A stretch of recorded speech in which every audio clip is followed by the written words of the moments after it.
घरवा करानी है नाम हमार जी, सोने सिली पीसेली हरदिया क गाठ जी। घरवा करानी है नाम हमार जी, सोने सिली पीसेली हरदिया क गाठ जी।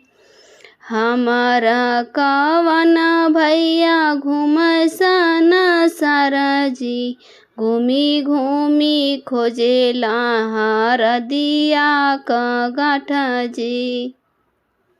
हमारी दुलारी दीदी फूल कुमारी जी, रगरी रगरी पीसे हरदी क गाठ जी।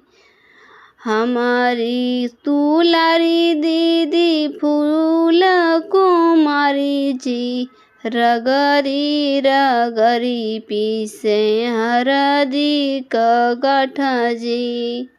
हमार कवन बुआए फैशनदार जी, हमार कवन बुआए फैशनदार जी।